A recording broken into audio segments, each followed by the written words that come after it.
safe way, if you do enjoy watching satire and outrage, to consume it without falling into false information or getting swept up into an echo chamber. Yeah, that's great. So I guess what I would say is, I get a little bit reluctant to talk about sort of media literacy and being critical of sources, because what ends up happening is that because our egos are so strong and motivated reasoning is so strong, we'll tend to be like, oh, I need to be critical of this source, and then say, well, the source is saying what I like, so I'm critical of it, but it's definitely true.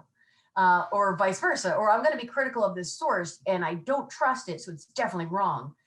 Instead, I would say, ask yourself, if you're emotionally moved by content, right? If you are, especially on social media, if you see a story and you're inclined to like it or share it or respond to it, ask yourself, what is it that this is triggering in me? Why am I interested in responding emotionally to this? Is this perhaps offering me something for a reason? Because I think it's really important for us to always remember that in our media environment, we are the product. We are commodified. Our eyeballs are commodified in the context of television, but also internet, right? So if we are engaging and we are responding, there are people and entities and platforms and companies and advertisers that all have a vested interest in getting us to respond. And especially anger and especially outrage, that genre in particular is very mobilizing, because anger is a mobilizing emotion. So when you're feeling that, ask, why am I feeling this way? Is it possible that someone or something has something to gain from my getting emotionally aroused in this way?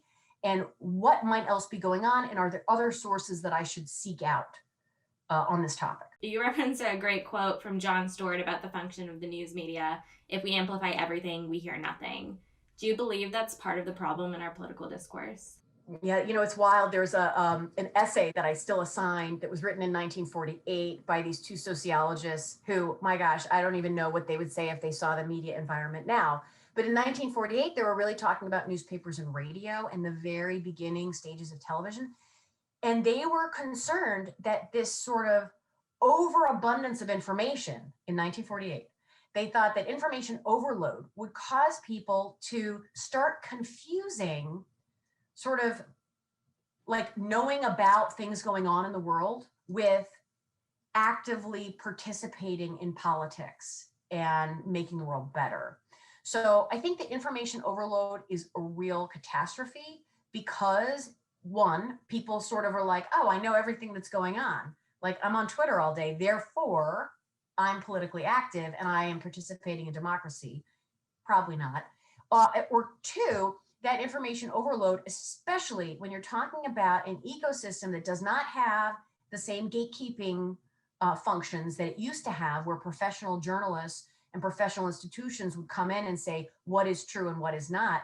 That information overload contains a lot of BS, empirically false information. And so as a result, we start to question everything. And when we question everything, we have the same problem. This is the again, the media literacy question. If we start questioning everything and say everything could be false, well, then is nothing true? And if that is the case, then democracy ceases to be a viable option, because democracy requires that there be truth and empirical reality on which we take action.